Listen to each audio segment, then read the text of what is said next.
The Battle of Kursk, fought from July 5 to August 23, 1943, was the largest tank battle in history and a pivotal moment on the Eastern Front of World War II. Following the German defeat at Stalingrad, Adolf Hitler sought to regain the initiative by launching Operation Citadel, an offensive aimed at encircling Soviet forces in the Kursk salient.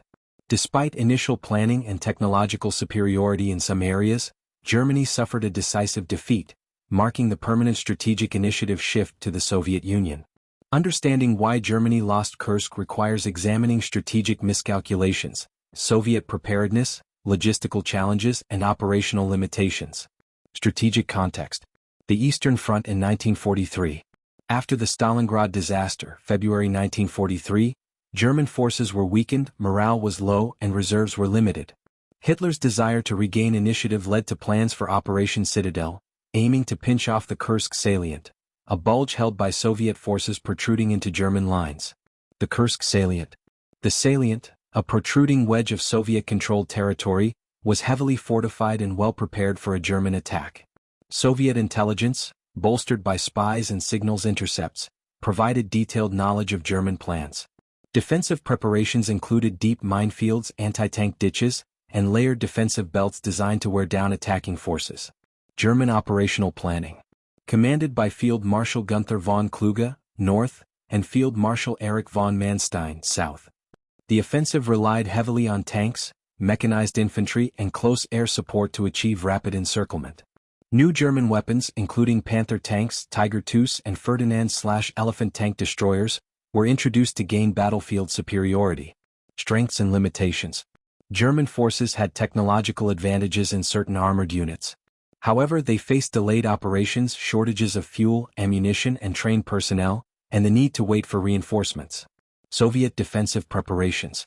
The Soviets, led by Georgy Zhukov and Alexander Vasilevsky, anticipated the German attack. The defensive strategy involved multiple defensive belts with trenches, mines, and anti-tank obstacles. Concentrated artillery and anti-tank units to destroy attacking armor. Reserves in depth to launch counterattacks once German forces were depleted. Soviet air forces, the VVS, were massed to challenge Luftwaffe air superiority. The battle unfolds. 1. German offensive, 5–12 July 1943. The German attack began on July 5, 1943, initially making progress in some sectors. Encounters with heavily mined areas and deep defenses slowed the advance. German tanks and infantry suffered high losses in frontal assaults. 2. The clash of armored forces. The battle featured massive tank engagements, particularly at Prokhorovka, July 12. German tanks, including Tigers and Panthers, faced well-coordinated Soviet defenses, reducing their effectiveness. Soviet counterattacks, supported by artillery and anti-tank weapons, inflicted heavy casualties on German armored formations. 3. Luftwaffe versus VVS. Air battles over Kursk were intense, with the Luftwaffe initially achieving local successes. However, Soviet air strength and anti-aircraft defenses gradually gained the upper hand, limiting German support for ground operations. 4. Strategic failures. The offensive stalled due to exhaustion, logistical bottlenecks, and stiff resistance. By mid-July, Hitler cancelled further attacks after the Allied invasion of Sicily. Operation Husky required resources to be diverted to the Mediterranean. Reasons for German defeat. Soviet preparedness and intelligence. Knowledge of German plans allowed the Soviets to construct layered defenses, maximizing German casualties. Operational delays. Delays allowed the Soviets to reinforce positions and stockpile ammunition and tanks, blunting German surprise. Numerical superiority of the Soviets. The Red Army outnumbered Axis forces in men, tanks, and artillery, allowing reserves to counterattack effectively. Logistical and fuel shortages.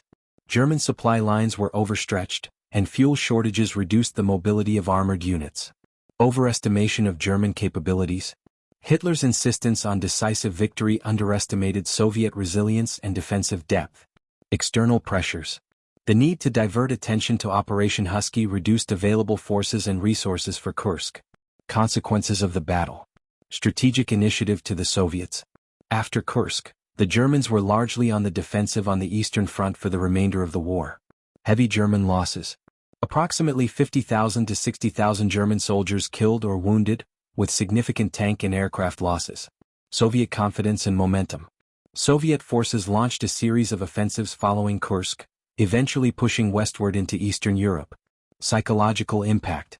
The defeat shattered German hopes for regaining the offensive in the east, marking a turning point in the war.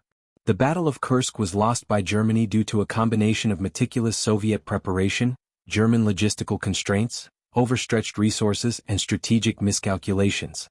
Despite superior technology and tactical skill, the German army could not overcome the depth of Soviet defenses or the sheer numerical advantage of the Red Army. Kursk confirmed that the Eastern Front had decisively shifted in favor of the Soviets, setting the stage for a relentless Soviet advance toward Germany and signaling the beginning of the end for Hitler's Eastern campaigns.